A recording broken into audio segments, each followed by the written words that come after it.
It's 7:30 a.m. The kitchen light hums softly. You're standing there in your pajamas, waiting for the coffee to drip. Outside, the world is just waking up. Inside, you're already tired. You've got 20 minutes before you have to leave for work. Same drive, same desk, same conversations, same version of you.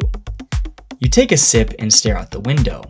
How did 5 years pass this fast? You did everything right.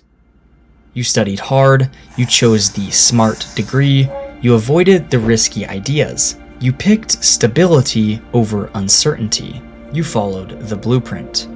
Wake up, go to school, graduate, get a job, work all week, recover on the weekend, repeat. That's the formula, right? It sounds responsible. It sounds safe. It sounds fine. But here's the question no one asks. Is fine enough for you?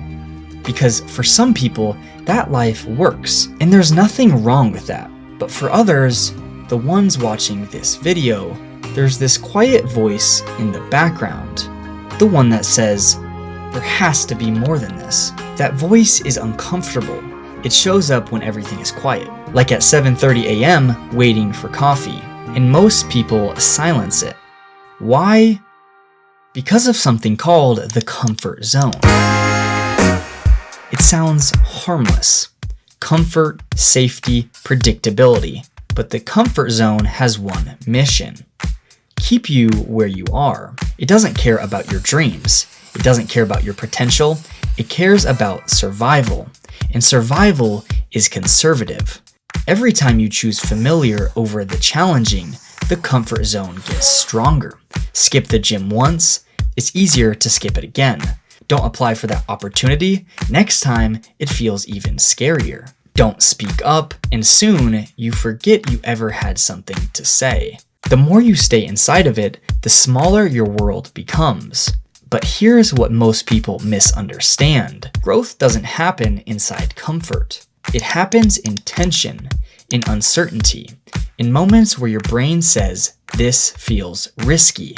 That feeling, that's not danger. That's expansion. There are only two spaces you ever operate in, inside your comfort zone or outside of it. And everything you want lives outside of it. Between you and your dream, there are only two obstacles, the work and your doubt. That's it. The work is practical. If you want to start a business, you already know what needs to happen. If you want to change careers, you know the skills you need. If you want to get in shape, you know what consistency looks like. The path isn't mysterious. The doubt is. What if I'm not good enough? What if I fail? What will people think? But let's be honest. The fear of failure usually isn't about failure. It's about embarrassment. It's about ego. It's about not looking competent when you're learning. But here's the truth. Every skill looks awkward in the beginning. Every new path feels unstable at first. Big risks look massive from a distance. Up close, they're manageable. They're like the ocean.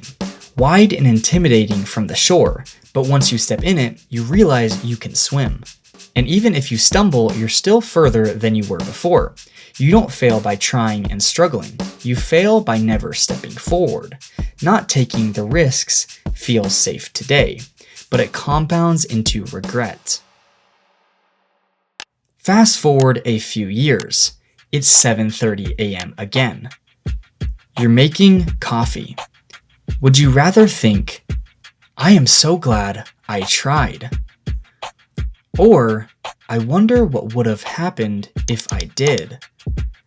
You won't avoid fear. You won't avoid mistakes. You won't avoid hard days. But you can avoid the slow burn of knowing you never gave yourself a real shot. Sometimes growth is simple. Say yes when you'd normally say no. Apply before you feel ready. Start before you feel confident. Move before you feel certain. Not to everything, but to the things that push you in the right direction. Because that quiet voice in the morning, it's not dissatisfaction, it's potential. And one day, you'll look back at this version of yourself, standing in the kitchen, staring into a cup of coffee, and you'll either thank them or wish they had been braver. The choice starts before 8 a.m.